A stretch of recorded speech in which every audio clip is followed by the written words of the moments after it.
Geoboard itu adalah media atau alat pembelajaran yang terbuat dari papan. Geoboard ini dapat dibuat menggunakan bahan-bahan yang dapat kita temui di dalam kehidupan sehari-hari. Adapun tujuan dari geoboard ini adalah untuk membantu siswa dalam memahami materi di mata pelajaran matematika, khususnya untuk materi bangun datar. Adapun alat-alat yang digunakan untuk pembuatan geoboard ini adalah yang pertama papan, yang kedua pin, yang ketiga itu ada karet yang digunakan untuk membentuk bangun datar yang ingin dibuat. Bagaimana penggunaan papan geoboard? Nah, papan geoboard ini dapat digunakan pada materi bangun datar, yaitu ada 3 penggunaan dari papan geoboard ini. Yang pertama yaitu pengenalan dan konstruksi bangun datar. Yang kedua, kongruensi dan kesebangunan. Yang ketiga, keliling dan luas bangun datar. Baik, penggunaan papan geoboard yang pertama yaitu pengenalan dan konstruksi bangun datar. Nah, dengan papan geoboard ini, siswa dapat membuat berbagai bangun datar dengan menggunakan karet gelang untuk memahami bentuk dan struktur dasar setiap bangun. Nah, dengan karet gelang ini, siswa dapat membentuk berbagai bangun datar. Misalnya di sini dapat dibentuk sebuah persegi panjang,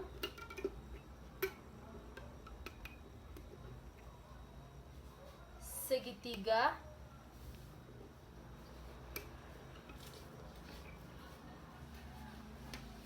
belah ketupat,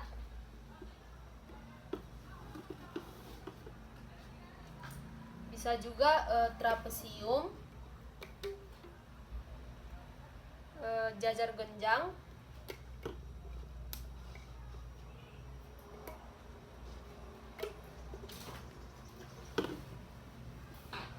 dan juga bangun datar yang lainnya. Nah, dengan menggunakan papan geoboard ini, siswa akan mengetahui seperti apa bentuk-bentuk bangun datar tersebut, dan siswa juga dapat secara fisik menyebutkan sifat-sifat struktur dari bentuk bangun datar. Nah, dengan begitu siswa akan lebih mudah untuk mengingat bentuk-bentuk dari bangun datar. Selanjutnya itu untuk penggunaan papan geoboard itu yang kedua adalah pada materi kongruensi dan kesebangunan. Nah, dengan menggunakan papan geoboard ini, siswa dapat membuat bangun datar yang sebangun maupun yang kongruen dengan membandingkan panjang sisi-sisi yang sesuai untuk memahami konsep dari kesebangunan maupun kongruensi melalui visualisasi secara langsung. Nah, misalnya pada papan geoboard ini, guru akan membentuk bangun datar. Misalnya pada papan geoboard ini dibentuk beberapa bentuk segitiga. Nah, dari sini siswa akan melihat bentuk-bentuk segitiga tersebut, dan guru akan menyampaikan syarat bagaimana segitiga itu yang sebangun maupun kongruen. Seperti pada syarat dari segitiga yang kongruen itu adalah di mana besar dari sudut yang bersesuaian itu sama besar, dan Untuk sisi-sisi syarat yang yang bersesuaian sebangun itu itu sama adalah panjang. besar sudut yang bersesuaian itu sama besar dan sisi-sisi yang bersesuaian itu sebanding. Dengan syarat-syarat dari kongruensi dan kesebangunan itu, siswa akan disuruh untuk melihat di mana dia segitiga yang sebangun dan di mana dengan dia yang segitiga yang kongruen. Dengan begitu, siswa akan secara langsung melihat segitiga yang sebangun dan kongruen. Nah, seperti pada papan geoboard ini, segitiga yang kongruen itu adalah segitiga ini dengan ini. Karena besar dari sudut yang bersesuaian itu dia sama besar. Seperti pada ini, sudut ini sama besar, yang ini dengan ini sama besar, yang ini dengan ini sama besar. Nah, syarat yang kedua itu sisi-sisi yang bersesuaian itu dia sama panjang. Artinya sisi yang ini dia sama panjang dengan yang ini, di mana terdapat 3 paku pin, ini juga 3 paku pin. Sisi yang ini bersesuaian dengan yang ini, terdapat 2 paku pin. Dan sisi yang ini bersesuaian dengan ini, terdapat 2 paku pin. Artinya sisi-sisi yang bersesuaian itu sama panjang. Jadi segitiga yang ini dengan yang ini adalah kongruen. Nah, untuk dia syarat yang sebangun. Nah, segitiga yang sebangun itu adalah segitiga yang ini dengan yang ini. Karena besar-besarnya sudut yang bersesuaian itu adalah sama besar. Jadi ini dia sudut yang ini sama besar dengan sudut yang ini karena sudut yang bersesuaian. Sudut yang ini sama besar dengan yang ini, dan sudut yang ini sama besar dengan sudut yang ini. Nah, syarat yang kedua yaitu sisi-sisi yang bersesuaian itu adalah sebanding. Nah, artinya sisi yang ini kan bersesuaian dengan yang ini. Artinya sebanding, misalnya ini 3, ini 1, 2, 3, 4, 5, 6. Nah, 3 ini adalah 2 kali dari segitiga yang kecil ini, maka dia 1, 2, 3, 4, 5, 6. Jadi dia sebanding. Begitu juga untuk yang lain, 1, 2, 3, 4 ini bersesuaian dengan yang ini 1, 2. Ini 2 kali dari yang ini. Begitu juga untuk sisi miringnya. Sisi miringnya juga 2 kali dari yang ini, dimana menjadi 1, 2, 3, 4. 2 kali dari sisi miringnya. Jadi sisi-sisi yang bersesuaian itu dia sebanding. Nah, dengan menggunakan papan geoboard ini secara visualisasi langsung siswa akan memahami dari bagaimana bangun yang kongruen maupun yang sebangun. Yang selanjutnya, papan geoboard juga dapat digunakan untuk menentukan keliling dan luas dari bangun datar.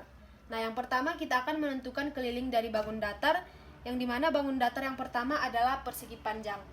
Siswa akan disuruh untuk membentuk salah satu persegi panjang pada papan geoboard.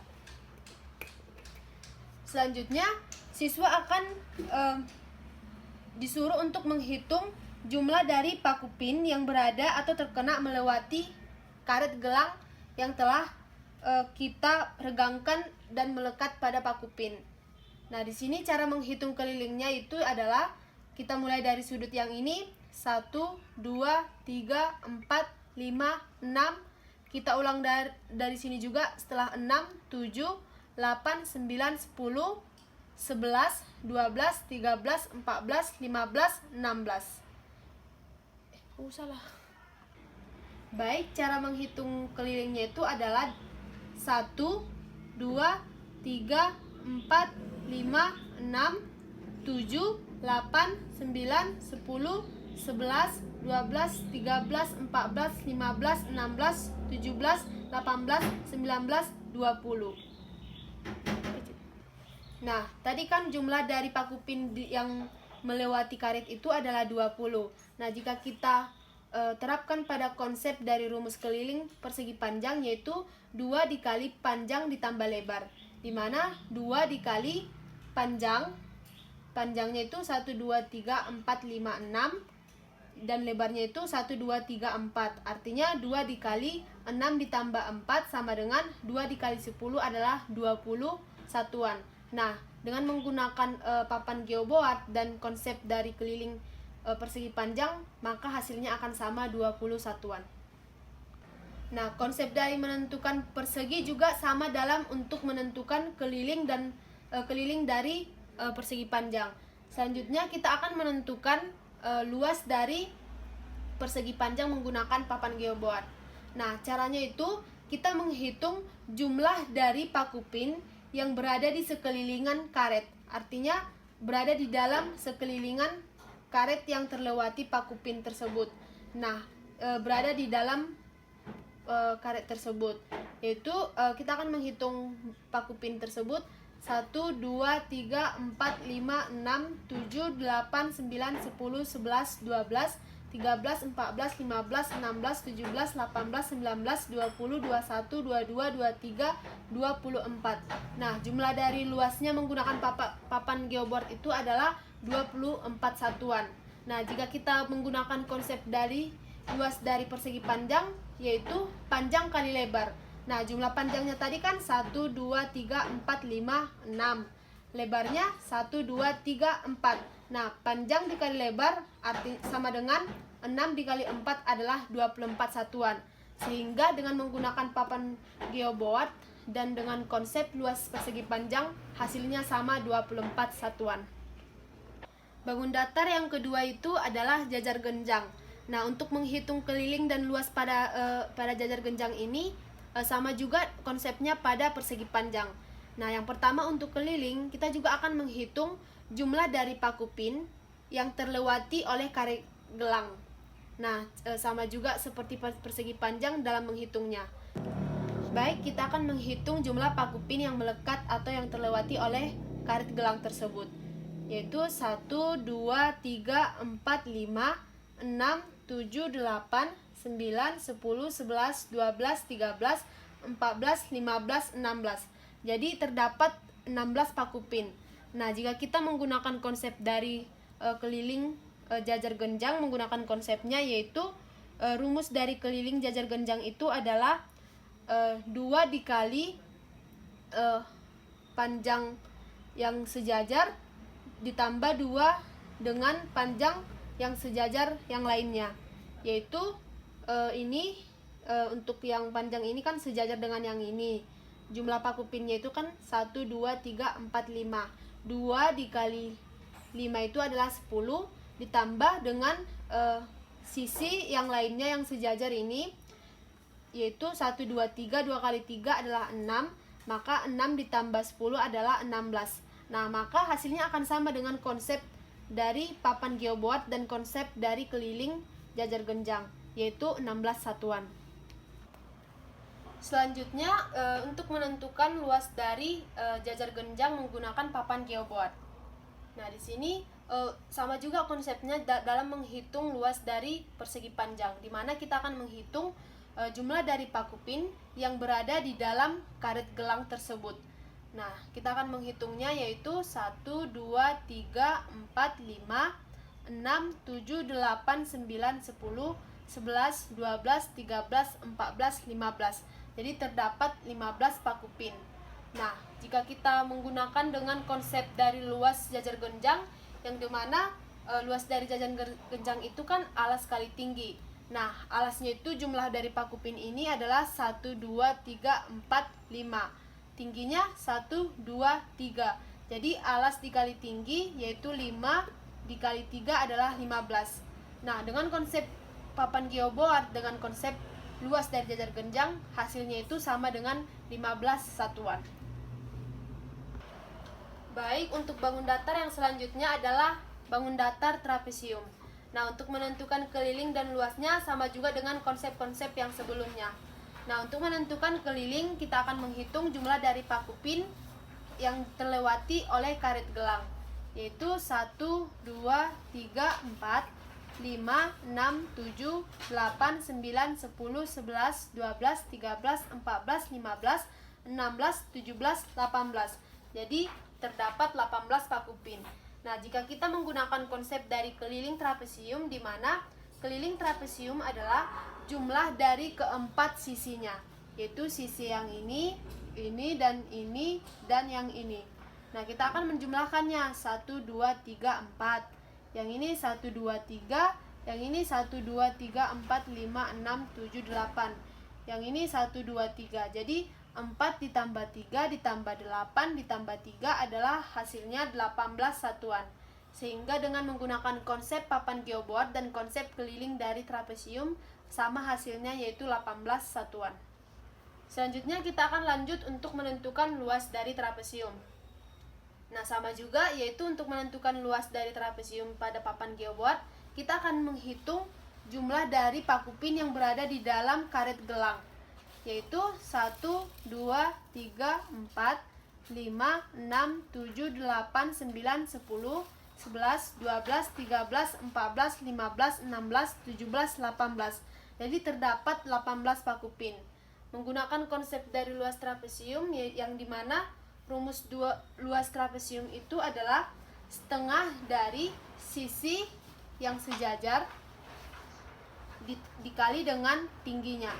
Jadi setengah dari sisi yang di atas ini adalah 1, 2, 3, 4. Yang di bawah 1, 2, 3, 4, 5, 6, 7, 8.